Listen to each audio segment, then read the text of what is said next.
ku tahu kau selalu setia.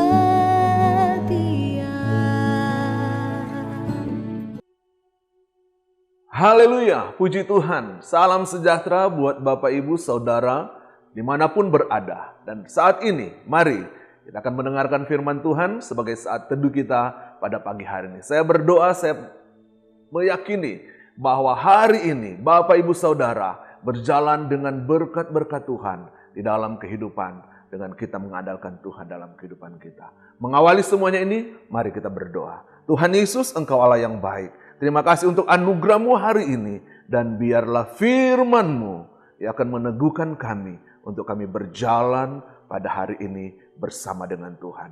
Kami akan melihat perkara-perkara besar yang terjadi dalam kehidupan kami. Di dalam nama Tuhan Yesus Kristus, kami akan dengarkan firman-Mu. Haleluya. Amin. Puji Tuhan Bapak Ibu Saudara, pada saat ini saya akan memberikan judul untuk renungan saat teduh kita adalah gara-gara makanan. Iya, betapa pentingnya makanan itu di dalam kehidupan kita. Karena makanan itu akan memberikan kelangsungan di dalam kehidupan kita. Sehingga wajib dalam hidup kita untuk kita makan 3 kali sehari. Bapak Ibu Saudara, karena pentingnya makanan ini, sehingga bagaimana usaha kita untuk kita mendapatkan makanan. Bahkan seringkali kita berkunjung ke restoran yang satu, ke restoran yang lain, atau ke rumah makan yang ini, atau rumah makan yang itu. Untuk apa Bapak Ibu Saudara? Yaitu untuk kita menikmati makanan yang enak. Atau bisa jadi Bapak Ibu Saudara, gara-gara makanan kita mengeluarkan uang yang sangat banyak untuk membeli makanan yang mahal dan untuk mendapatkan makanan yang enak. Dan Bapak Ibu Saudara, kalau saya bertanya kepada Bapak Ibu, di mana makanan yang enak dan di mana makanan yang paling mahal? Dan saya percaya Bapak Ibu akan menjawab di tempat ini atau di tempat itu. Bapak Ibu tahu di mana ada makanan yang enak. Jadi hal ini mengartikan betapa pentingnya makanan itu sehingga kita melakukan apa saja dalam tanda kutip untuk kita mendapatkan makanan itu. Bapak Ibu Saudara, apakah hal ini sama dengan untuk kita lakukan di dalam kehidupan kerohanian kita? Apakah kita menganggap penting untuk makanan kerohanian itu di dalam hidup kita? Di dalam Alkitab ada salah satu tokoh Alkitab, karena gara-gara makanan, dia melakukan apa saja untuk mendapatkan makanan itu. Dia adalah Esau. Gara-gara sepiring kacang merah, ia menjual hak kesulungannya. Mari kita akan melihat ayat pokok kita untuk renungan saat ini. Terdapat di dalam Kejadian pasal 25 ayat 34. Firman Tuhan berkata demikian. Lalu Yakub memberikan roti dan masakan kacang merah itu kepada Esau. Ia makan dan minum lalu berdiri dan pergi. Ini penekanannya. Demikianlah Esau memandang ringan hak kesulungan itu. Esau memandang ringan hak kesulungan itu. Esau menjual hak kesulungannya. Kenapa hal itu Esau lakukan, Bapak Ibu Saudara? Karena Esau memiliki untuk memenuhi kebutuhan hidupnya. Karena Esau sedang mati kelaparan. Kalau kita melihat di ayat 32, di situ menjelaskan tentang Esau sedang dalam kondisi dia sangat lapar. Sehingga karena sangat laparlah ini, maka Esau menukarkan hak kesulungannya. Dan hal ini saya bisa katakan Bapak Ibu Saudara, bahwa kacang merah itu adalah makanan yang paling mahal. Kenapa paling mahal? Karena makanan ini tidak bisa dibeli atau tidak bisa ditukarkan dengan uang. Tetapi makanan ini ditukarkan dengan hak kesulungan. Sekarang pertanyaannya, kenapa nilai kesulungan itu atau kenapa nilai hak kesulungan ini sangat mahal. Kita ketahui bahwa di bangsa Israel, hak kesulungan itu yang dimiliki oleh seseorang itu mempunyai keunggulan yang sangat besar. Kenapa? Pertama, karena bagi orang yang memiliki hak kesulungan, dia akan memiliki hak waris 2 kali lipat dari orang yang lain. Dan yang kedua adalah orang yang memiliki hak kesulungan, dia akan mendapatkan berkat dan kekuasaan yang lebih besar dari orang yang lain. Dari kedua hal ini membuktikan bagaimana pentingnya hak kesulungan itu bagi orang yang mendapatkannya. Tetapi dari ayat ini kita melihat gara-gara kacang merah Esau menjual hak kesulungannya. Tapi kita melihat sebaliknya. Kalau di ayat ini melihat ada Yakub. Sebaliknya Yakub melihat ada masa depan dari hak kesulungan itu. Karena Yakub memahami pentingnya hak kesulungan bagi kehidupannya. Ketika dia mendapatkan hak kesulungan itu dari Esau, di mana Esau menjual atau menukarkan dengan kacang merah, maka hak kesulungan itu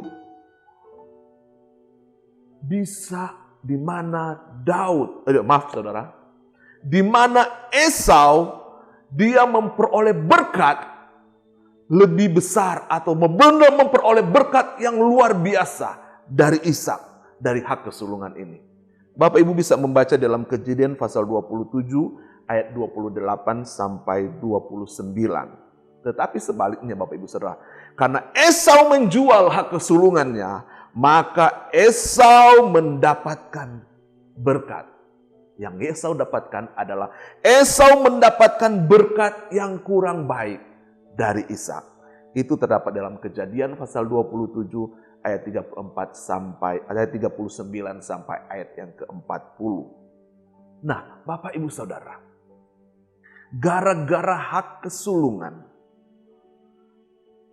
gara-gara Esau menjual hak kesulungannya dengan kacang merah, ini bisa dikatakan suatu kebodohan bagi Esau. Dan hal yang sama juga, bukan hanya Esau yang melakukan kebodohan. Hal yang sama juga, kita juga sering melakukan kebodohan-kebodohan yang sama. Kita juga melakukan kebodohan-kebodohan di dalam kehidupan kita. Kenapa? Kenapa kita sering melakukan hal yang sama, kebodohan ini? Karena kita adalah anak-anak Allah. Maka Allah telah berikan hak kesulungan itu di dalam kehidupan kita. Allah telah berikan hak waris itu di dalam kehidupan kita. Ahli waris itu di dalam hidup kita. Di dalam Roma pasal 8 ayat 17 mengatakan, dan jika kamu adalah anak Allah, maka kamu juga adalah ahli waris. Nah Bapak Ibu Saudara, karena kita adalah ahli waris, karena kita adalah anak Allah, bagaimana kita harus memampukan hidup ini. Menjaga hidup ini, menjaga kehidupan kita sehari-hari. Atau dengan kata lain, bagaimana hidup kita ini menjadi berkat, bagaimana hidup kita ini menjadi dampak bagi dunia ini. Maksud dalam hal ini bagi dunia ini, bagaimana hidup kita ini sebagai anak Allah menjadi berkat di dalam keluarga kita. Sebagai anak Allah kita menjadi berkat di dalam pekerjaan kita. Sebagai anak Allah kita menjadi berkat di dalam sekolah, di dalam studi kita. Dan kita sebagai anak Allah, kita harus menjadi berkat di dalam lingkungan pergaulan kita. Bapak Ibu Saudara, jangan sekali-kali kita menjual hak kesulungan itu. Yaitu hak kesulungan yang Allah berikan lewat anaknya, yaitu Yesus Kristus yang mati di atas kayu salib. 1 Korintus pasal 6 ayat 20 mengatakan bahwa pengorbanan Yesus yang mahal, dia menggantikan hidupnya untuk hidup kita dengan harga, dengan nilai yang mahal. karena hak kesulungan, yang telah kita dapat. Ahli waris yang kita telah dapat itu, maka kita menukarkan dengan kenikmatan sesaat.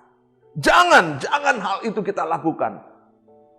Tetapi mari kita tetap pertahankan ahli waris atau hak kesulungan yang Allah telah berikan di dalam kehidupan kita.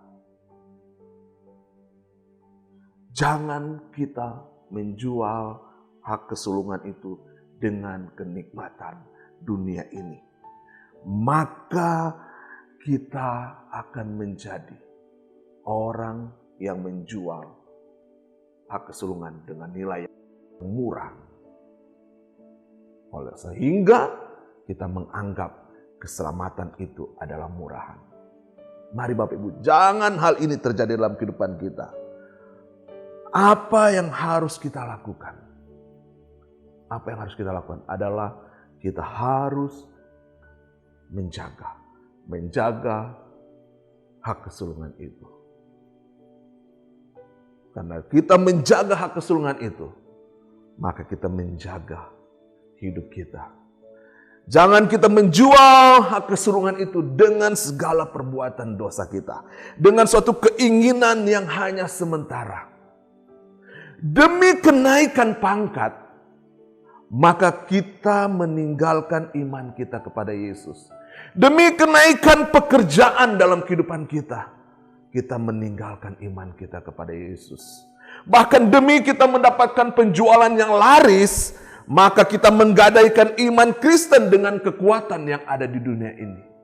Atau demi cinta bagi anak muda, demi cinta maka kita menjual iman kita dan beralih kepada kepercayaan yang lain. Dan untuk demi masa depan dunia ini, karena ingin hal-hal yang indah dalam dunia ini, maka kita menyangkal iman kita kepada Yesus. Dan banyak hal yang lain di mana kita bisa menjual hak kesulungan itu yang telah Allah berikan dalam kehidupan kita untuk menikmati apa yang ada dalam dunia ini yang hanya sementara. Oleh karena itu Bapak Ibu Saudara, jangan kita menganggap rendah keselamatan. Jangan kita menganggap rendah kasih karunia yang Allah telah berikan dalam hidup kita itu dengan harga yang murah. Karena hal itu sama dengan seperti orang yang melemparkan mutiara kepada babi. Maksudnya dalam hal ini adalah di mana babi itu dia tidak menghargai barang yang bernilai. Dia tidak menghargai barang yang berharga yang ada di sampingnya. Bahkan dia menginjak mutiara-mutiara ini. Dari hal ini saya mengatakan jangan karena gara-gara kesenangan duniawi, maka kita tidak menghargai barang yang berharga dalam kehidupan kita. Maka kita tidak menghargai keselamatan yang Allah telah berikan di dalam kehidupan kita. Kalau hal ini terjadi Bapak Ibu Saudara, kita harus ingat, hanya orang bodoh yang melakukan hal itu. Hanya orang bodoh yang menjual harga nilai barang yang berharga itu dengan harga yang murah. Ayat yang menutup untuk renungan kita pada saat ini adalah Ibrani pasal 12 ayat yang ke-16 sampai ayat yang ke-17. Firman Tuhan berkata demikian. Jangan ada orang yang menjadi cabul atau yang mempunyai nafsu yang rendah seperti Esau, yang menjual hak kesulungannya untuk sepiring makanan. Ayat 17. Sebab kamu tahu bahwa kemudian ketika ia hendak menerima berkat itu, ia ditolak. Sebab ia tidak beroleh kesempatan untuk memperbaiki kesalahannya. Sekalipun ia mencarinya dengan mencucurkan air mata. Mari Bapak Ibu Saudara, hargailah hak kesulungan yang Allah telah berikan dalam kehidupan kita. Jaga itu untuk hidup kita. Tuhan Yesus memberkati. Mari kita berdoa. Tuhan, Engkau Allah yang besar dalam kehidupan kita. Kami bersyukur Engkau memberikan kami suatu barang yang sangat berharga. Nilai dari suatu hak kesulungan, keselamatan yang kami peroleh. Biarlah hari ini tetap kami pegang, kami jaga. Karena kami mengerti bagaimana berharganya nilai keselamatan ini. Jangan karena hal-hal yang ada di dunia ini, jangan karena masa depan, jangan karena masalah persoalan, jangan karena apa yang akan kami raih, maka kita menggadaikan, kita menjual, kita menukarkan keselamatan kita dengan apa yang akan kami inginkan. Tetapi mari Tuhan, teguhkan iman kami, kuatkan iman kami. Pada hari ini kami berjalan dengan iman Kristus. Apapun yang ada depan kami, apapun yang akan mendatangi, merayu kami, untuk kami menukarkan iman kami, keselamatan itu, kami tetap kuat. Karena kami percaya bahwa keselamatan itu sangat berharga di dalam kehidupan kami. Mari Tuhan berkati jemaat-Mu dimanapun berada saat ini. Berkati dalam keluarga mereka, berkati di dalam usaha dan pekerjaan mereka, berkati di dalam tugas dan apapun yang mereka kerjakan. Dan biarlah hari ini mereka melakukan semuanya itu bersama dengan Tuhan. Dan mereka melihat jalan keluar, mereka melihat kemenangan, mereka melihat pertolongan yang datang dari Tuhan untuk hidup mereka, untuk keluarga mereka, untuk segala ada di dalam hidup mereka. Terima kasih Tuhan, kami bersyukur untuk hari ini di dalam nama Tuhan Yesus Kristus. Haleluya. Amin.